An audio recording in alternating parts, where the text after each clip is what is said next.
Hey listeners, I'm Karen Riley-Jeffers, NCSM's Eastern 2 Director. Welcome to our series, Learning with Leaders, Everyone Belongs in Mathematics. Thank you for joining me and my co-host Abel Maestas, the host of Teaching That Counts, as we talk with both leaders and influencers about their math journeys and contributions. Today, we will hear from our special guests about their inspiration, perceptions, and insights regarding instructional decisions that make the mathematics space welcoming and engaging to all. Listen and learn about how beliefs, practices, and policies must continue to advance to ensure that each and every person feels a sense of belonging in mathematics. Okay, well, welcome everybody to the Learning with Leaders Everyone Belongs in Mathematics NCSM podcast this month. We're so very excited for this extra special episode of Learning with Leaders podcast. This month, we began our collaboration with the Journal of Mathematics Education Leadership. And this collaboration, we are welcoming the authors of the journal entries for the most recent publication. And they're here to share with us their work and how it connects to our podcast series, Everyone Belongs. So we're going to just go around and we've got quite a few authors here with us today. So it's really awesome. Can we have everyone just introduce themselves to our audience and a little bit about who you are, what you do, and the entry that you put in this month? Hi, yes. Excited to be here. I'm Katie Baker from Elon University, and I'm joined here tonight with my colleague, Ashley Whitehead, who will introduce herself next. We collaborated with our colleagues, Katie and Olu, who cannot be here tonight, and we collaborated on the article, Visualizing a Vision for High-Quality, Equitable Math Instruction. And we were thinking about that through drawing exploration, which we'll discuss more, and how we can get at people's visions through drawings. Hi, I'm Ashley Whitehead. I'm excited to be here tonight as well. I work with Katie through an organization in North Carolina called the North Carolina Collaborative for Mathematics Learning, which we'll talk about hopefully at some point this evening. I'm also an assistant or associate professor at Appalachian State University and working on the Visions project with her. Cool. Welcome, Ashley and Katie. All right. Next, we have Amanda. Hi, my name is Amanda Jansen, and I'm a professor in the School of Education at the University of Delaware. I'm the second author on a paper called Rough Draft Math for Engaged Learning, and I will defer to my collaborator to say more. Well, thank you, Amanda. I'm Liza Bondara. I'm an associate professor of mathematics education in the College of Education at Mississippi State University. All right. Thank you for being here. And we'll get to your topic and how it connects in just a few moments. We have one more author here, so I'll let him introduce himself. Hi, my name's Nick Komansky. I'm an assistant professor of mathematics education at UNC Greensboro, so a fellow North Carolinian, as some other folks here are. And I'm here representing our team, sharing about district leaders in support of coaches. So we did an investigation of how district leaders might interact with school-based mathematics coaches to understand opportunities for their learning. Cool. Thank you all for being here. So thank you again for being with us today. Before we begin, I know Abel just allowed you all to introduce yourselves, but if you will share some of your journey and education that brought you together in your JMEL published work. So Katie, we'll start with you. Yeah. We were all really fortunate to be connected through our work in our statewide project, which Ashley mentioned, the North Carolina Collaborative for Mathematics Learning, and we'll call that NC2ML from here on out, shorten that up a bit. So NC2ML is a group of educators working together to support high-quality, equitable math instruction in our state. And we're composed of research collaborators from various universities and more than 300 math educators, coaches, and specialists from more than 75 North Carolina school districts. So it's a big group. It's a collaborative group. And as part of that collaborative, several of the NC2ML co-designers, so several of the people working together, are studying vision for high-quality, equitable math instruction, which we discuss in this article. Ashley, anything to add there? No, I think you hit that, Katie. I, as part of that group, am one of the K-5 co-designers as well as Katie. And so our slice of this is focused on elementary education, and we have 6-8 as well as a 9-12 group as part of the NC2ML collaborative. Thank you for sharing, Amanda and Liza. Oh, go ahead, Liza. Yeah. Yeah, I'll just say a little bit and then I'd love for you to add on, Mandy. My story is I read Rough Draft Math, Revising to Learn, which is by my esteemed co-author a little bit after it came out. I really loved and started sharing the practices I learned in the book with the undergraduate and graduate students that I work with. And so about a year ago, I reached out to Mandy to see if she would be interested in maybe collaborating on a project. And she so graciously started meeting with me on a regular basis. And we planned what we would do. And then we got IRB, collected our data, analyzed it, and wrote about it. So that's kind of our story. Liza and I have a shared interest in trying to take a scholarly approach to understanding how to improve teacher education and teachers' opportunities to learn, and then the shared interest around supporting teachers with learning how to engage in rough drafting and revising with their students. And I was so curious to see what this looked like with novice teachers and pre-service teachers in another site, and it could help me improve my own teaching as a teacher educator in my own context. So I was really thankful to have the opportunity to collaborate with Liza and learn with her about her students' learning. So this is really an article about supporting the learning of earlier career teachers and what aspects of rough drafting and revising were resonating with them more easily and which aspects were more challenging. And that helps us improve as teacher educators to think about what we would need to provide more support for teachers. Thank you. And Nick? Yeah, I'd be happy to share. So in some ways, our paper is a story of failing forward. My colleagues and I, we were all coming together. One of my colleagues is a fellow, he's a professor now here at UNCG, and another colleague in North Carolina, and then actually a doc student here. And we came together. We were trying to figure out and conduct a systematic review of the literature on preparation for teacher leaders, which was, I think, far too large of a question to try to make sense of. But in the process of it, we figured out, gosh, I think we'd like to ask teacher leaders across the state of North Carolina some questions. And as we started to ask teacher leaders across the state of North Carolina some questions, we got really interested in a subset of the folks we did an interview protocol with, and that was the district leaders. And so it was over the course of those kinds of breadcrumbs that we came to begin to analyze these interviews and try to make sense of, how they're interacting with coaches and whether district leaders and coaches, we actually should consider district leaders a primary source of support for coaches. And if so, what would they do? So sort of, we had an initial goal, but here we end up somewhere else, but we think it's kind of interesting. Love that. Cool. Yeah, totally. Love all three. Got an opportunity to take a look, and I thought this was actually, all three were so great, and how they can come together in our series, which is Everyone Belongs in Mathematics. So our leading question to all of our guests is, what does it mean to belong in mathematics? So we will start with Katie or Ashley, one of the two. What does it mean to belong in math? Yeah, thank you. So our K-5 co-design team, we presented at a statewide webinar about establishing classroom spaces of belonging and really focused on flourishing in mathematics as a key part to belonging.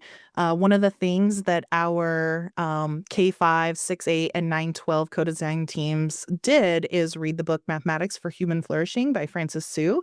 So we're going to give a shout out to that because that really pulled together a lot of our thinking as we designed some of the activities and webinars and professional developments that we've done as part of the project. But within that webinar, we shared some insight that our 6-8 co-design team who have thought about this idea of what does it mean to belong in math and putting some words to that. So I'm going to just read a little bit here about what our 6-8 team shared. And so they said people flourish mathematically when they experience mathematics as exploratory, relevant, and helpful in life. Everyone can flourish mathematically, and it's our responsibility as mathematics educators to provide opportunities for each and every student to flourish, especially students from minoritized populations that haven't always been supported. And we are all math teachers, and the way we talk about math matters to ourselves and to others. And so I wanted to give some credit there to our middle grades team for that insight that we were able to share as part of that webinar there. Katie, do you have anything you want to add on to that? Yeah, just that we're so grateful that our North Carolina Department of Public Instruction gives us the space to talk about belonging and flourishing, right? And to have that webinar time with educators across the state to think about and reflect on this. And that, these webinars are open to anyone to join. So that's part of too. We'll circle to at the end, sharing some of these resources and how to access. Cool. Thank you. Liza or Amanda? So to me, belonging is basically just feeling seen, heard, and appreciated. And I would say that the way that rough drafting, this is Mandy now, and I would say the way that rough drafting and revising fits into that is that if we treat everyone's thinking as having validity to it, strengths to it, the draft ideas have value, and everyone is continuing to grow and improve together, we're just treating everyone's ideas as they contribute to the learning in the community. And so different ways of thinking are valued and everyone's growing together. So you're not really positioning some people as these people are correct and these people are incorrect. It's that everybody has emerging strengths and everyone is growing in this space. Thank you. Nick? I'd really echo what everybody's saying. Being seen, being able to having an opportunity to participate and having your ideas valued, I think is really, really powerful. This is an odd thing, but I was an English major back in the day. I didn't see myself as a mathematician or in mathematics for a long, long time. It took until I was a teacher of mathematics to really feel like I actually understood the beauty of mathematics. So this sort of narrative kind of propels me to try to mitigate those experiences for others so they can really engage and participate and see the beauty of it for themselves. Thank you so much. I really resonate with that, Nick, because I didn't learn about the beauty of mathematics or even understand it as much as I do now until I started teaching. And as I listen to each of you speak, it's interesting how you all came together. You probably didn't know who was going to be a part of this journal, but how there are themes that tie your work together. As I think about like the visualization of like the work with the HQIEIM, and with the rough drafting, which is a different way of visualizing. And it's taking what's in the mind and putting it on paper and being able to play with it in that free, no mistake zone. And then, the idea of these leaders and these coaches to help our instructors and our teachers to be able to do some of these things. So as we continue to think about this theme of belonging, can you continue to connect belonging to each of your work? And how does it foster that sense of belonging for students, teachers, coaches, and our leaders? And we can start again with Katie and Ashley. Yeah. Thinking about our work in the Visions Project, fostering belonging through unpacking and understanding vision, right? Specifically, we must first understand our own vision for math instruction. And then we really start to think about how we connect to others' visions for mathematics instruction and that HQEMI that you mentioned, Karen. And one thing we noticed as members of the K5 and C2ML group was that as we were sharing our own visions for what we thought mathematics instruction and high quality equitable math instruction looks like and the ideal classroom space, we used this drawing activity described in our article, and we were able to actually visualize our visions and started to see, oh, maybe our visions are aligned, or maybe our visions aren't aligned. And if they're not, why not? And for us, that meant making sure we had a common language around terminology. Problem solving and fluency ended up being two big terms for our group that we thought we were aligned when we initially started this work, and like what it meant to belong in a classroom space and to belong in mathematics. But when our terminology was so different, it really impacted how then we were implementing our mathematics instruction. So that became important. Vision, understanding and unpacking one another's vision became crucial to this spaces of belonging. Thank you. Mandy or Liza?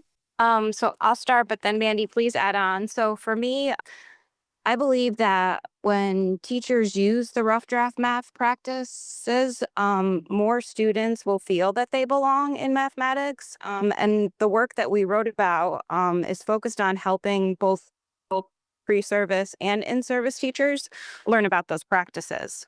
And I have often had the experience where when we think about math being something that we can draft and revise, and we're talking with teachers about that, they think they say, well, also teaching is something that we can draft and revise. And then we can all see ourselves, teachers, students, we're all joining together in this journey of constantly trying to grow together and honor each other where we're at, and then challenge each other to keep growing. So I think we all see ourselves as part of this constant improvement and growing process. But also, I think a lot of times we need drafting and revising to give ourselves credit for what we're doing too. And then if teachers can feel that sense of belonging by honoring where they are in their thinking too, like appreciating where they are in their spaces and seeing that they are having strengths that they're bringing to that context, even if however early they are in their career. So I'm hopeful for that. Rough draft writing works for literacy, so why can't it work for math too, right? I hope so, yeah. Nick? Yeah, I love that idea. Part of what I think I love about coaching is I think when it's done in a way that's not evaluative, it provides an opportunity for a teacher to sort of experiment and become a rough draft author of their own classroom a little bit with a support structure. So I absolutely love that, and it's something that's really motivated me. A lot of work I've been doing is I think coaches kind of deserve that opportunity too. They're often like under the gun, sort of a lot of pressure to try to make certain progress in schools and such. And so I've been kind of wondering a lot lately of like, how do they get chances in that opportunity, those spaces to try to grow and experiment with their own practice and figure out what it looks like for a coach to be effective or successful in working with teachers, within clear classrooms and across the school and such. So in some ways I keep trying to figure out, well, where does that opportunity? And so, that kind of led us to think with whom should they partner? What should that work look like? And I'm now thinking maybe district leaders, maybe other folks who support teachers in some capacity, maybe other coaches. So it feels like there's layers of this element of like, you got to be able to kind of feel safe to try things out with each other. That is pretty central to this work. Man, you just speak to my heart because I'm a coach. I'm a coach in the district. Yeah, I was too, and I still think of myself as such. Yeah, and I often find myself thinking about where am I getting like help? How am I growing? We don't have a district math lead. I guess I would be the district math lead. But we have a county office math coach and math lead that I lean to a lot to help me in my job. And so I find this thought of rough draft thinking and just so impactful for math teachers, students, and coaches and leaders. I think how many times has it been where I was in first period, I do something and I'm like, that didn't work. Let me try and flip this. I always felt like sixth period got the better of me because I was going through that rough draft process and making those changes. So I can totally see how this connects all of the people in the math education chain, I guess you would say. So there's a clear intersection between the work that all three teams have done in high quality, equitable math instruction, rough draft math, and then supporting coaches, as I see just the intersection between the three. So how do you see the intersection? The three of you are all in the same journal this month. So, or this I guess this quarter, is it, do they go by quarters or semesters? I don't know. So now I'm thinking in education terms. Anyway, in this last publication. So how do you guys see the intersection of the three works, the HQ, EMI, RDM, and supporting coaches, helping to provide teachers and students with the tools to provide those mathematical learning spaces to bring all learners into the mathematics? We will start with Katie or Ashley. Yeah. So it's just been really interesting to hear the work that the other folks on this podcast are doing. And it's just making me think of so many things around how we are all so connected in a lot of the work that we're doing. I know with our work with the Vision Project, our really main goal is to make sure that we're having a common language as we're being able to talk with one another about what does math look like in our fill in the blank classroom, school, district, whatever. Because without that common language, we can't support our students, right? And so, I imagine this work that we're doing also supporting folks who might be at a district level or coaches, or being able to talk with their team about what do you envision math to look like in your school, right? Or drawing their vision and having a conversation about, well, how does rough draft thinking fit into your vision? And what does that look like? Mandy, you were talking about that process of revising and growing. And I was thinking about, visions are not, static documents. We have to keep revising what our visions look like, even, as we learn more and we, digest more information. And so, we're doing that in our own vision work too. So I just thought there were so many great connections between all of the work that's being done here. Yeah, to just quickly to add on, Ashley, that's beautiful. And we talk a lot about what it looks like, sounds like, feels like to belong in mathematics and to flourish in mathematics. And we constantly revisit that, like together as a team, together with educators in our state. Yeah. Great. Thank you so much. Amanda or Liza?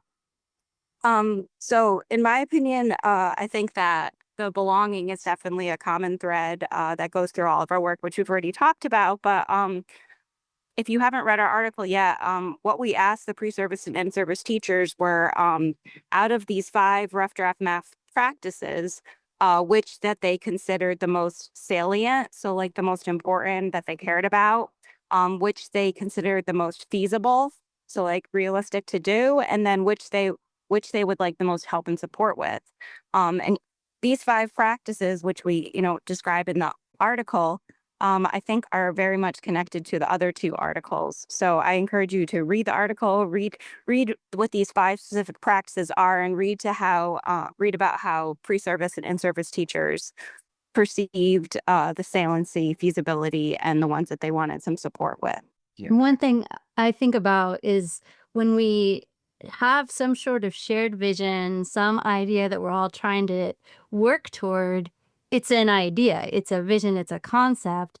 And then there are lots of ways of bringing that alive, right? And so then if I think about the coaching connection and the coaches and teachers and students, we're all positioned together as co-learners to try to bring this experience to life in ways that honors everyone's thinking and figures this out together. So a concept like rough draft math can be enacted in a lot of different ways. And I've collaborated along with coaches and teachers, and then understanding what the students experience, because none of us feel like we've figured this out. There's always more to learn together. And so that's really generative when you can treat a vision like a shared goal, and then the teachers and coaches sort of collaborate to co-learn together to figure out how to make that happen, and then get student voice and student feedback in if this is an experience that's working for them or not. And then they can be a part of creating the classroom, bringing that to life in the vision that's shared in the group. Great. Thank you. Nick? Yeah, I mean, I think it's awesome. It strikes me everybody's talking about how like folks are always in motion, right? Like we're going towards something. And I think like VHQMI or VHQ EMI and all the different, variations of it, this idea of, vision, what you're aiming towards, gives some sense of like a direction you're trying to get to. But that can change. I think who was Ashley, said that can change as time goes on. And like, it's almost like you're only able to envision what you're able to envision at that moment. And if you're supported to change what's going on in your life, in your practice, whatever it is, like you might be able to envision something different. And so I think that's just really cool to sort of imagine how that works. And I feel like I'm always a rough draft. I'm a mess. So every day maybe something is a little bit better, and then you can aim towards something a little bit better. So it's always, I feel like all that stuff's in motion all the time. That's awesome. We're all in rough draft mode. Right? I don't know. It's just Now, I wonder if having a growth mindset is being in rough draft mode. So I'm gonna need to start using that term from now on, Nick. Like whenever my wife comes up to me and says I'm doing so, I'm in rough draft mode. Well, we can be works in progress and works of art at the same time, right? that's exactly, yeah. That's beautiful. Absolutely. Absolutely. So we are towards the end. We have reached the end of our podcast, and we have one final question that we give to all of our guests. So if you can give one tip that leaders can do to support a sense of belonging in mathematics that's connected to your work. And we'll start with Ashley. Yeah. So one tip that I would say is to think about your vision, to think about what you envision high quality, equitable math instruction looks like. Because if you start to envision your own vision, then you can have these conversations with other people about what their vision looks like and how it's evolving over time. You can use it to support instruction. You can use it to support teams and communities around that shared vision. And so that would be our tip. Mandy or Liza? So to me, the tip that I would say that would be if we want teachers to allow for revisions and correcting, we need to provide time in our pacing guides for this to occur. And we also need to maybe do a makeover of our grading policies and practices. So in addition to just doing like test corrections or revising, there's other practices that I alluded to of those 5 practices, and the ones that had growth potential, I would say, are having students also reflect on how their thinking changed. Asking prompts such as, what did you learn from this revising process? How are you going to use what you learned? So that would be the tip, is to kind of push it a step further. Along those lines too, is I'm a big fan of anything that's related to strength spotting. Anytime we can notice people's strengths in their teaching, in their reflection on their teaching, in their math work, people are going to feel safer to take more risks. And if we can take more risks, we can all keep growing together. I guess it's me. I guess I would add, just building all this stuff, like I think learning is really hard. And so I think everybody needs some support in that. I'm reminded of this. I got a 4-year-old at home. He's learning a lot of things. It's really hard. There's a lot of tantrums. And so like, this is tough stuff that is going on. And I think sometimes we forget that coaches, for example, they're transitioning to new things potentially too. They need support. We all need support in figuring out what it means to do our work and to be successful. So something I've been trying to keep in mind. Yeah, you make Well, go ahead, Carrie. Yeah, it just made me think about just the newness of starting something new. And so I appreciate that lens, like our students coming into a new grade level are learning new things, or teachers as they start are learning new things. I remember when I first transitioned to a coach, there wasn't support necessarily for coaches per se. Our department brought in support, but it wasn't the same built-in support that we have for teachers. And even in my newest role as a coordinator, again, the newness requires, like that support that attributes to the rough draft revising that we constantly do as we're continuing to learn and grow in these things that we're doing. Yeah, one thing I loved about all of these 3 is that we talk about everyone belongs, and it really does mean everyone from our students feel a sense of belonging, to our teachers, to our coaches, to our pre-service and in-service teachers. all feeling a sense of belonging within the mathematics community and the teaching and education community. Because when something is new, that's where belonging is probably, in my opinion, one of the most important times, is to feel that you belong so you can make those mistakes and be able to take risks, as you said, as we go. So that's from the people at the district all the way down to our students. They all have to have a sense of belonging. And thank you so much for coming on and putting all those things together, talking about your work, and giving our listeners plenty to think about. And they can all go and read more information and read your articles so they can get more in depth to that. We just kind of skimmed the surface of all this today. So I just want to thank you for joining us. Before we leave, can you just very briefly let us know how our listeners can learn more about you and your work and where to go so they can get some more information if needed? We'll start with Ashley. Yeah. So the NC2ML website, which is nc2ml.org, has a lot of resources on there. If you're specifically looking for the visions work and some of the work in K-5 math, make sure that you navigate to that portion of the website.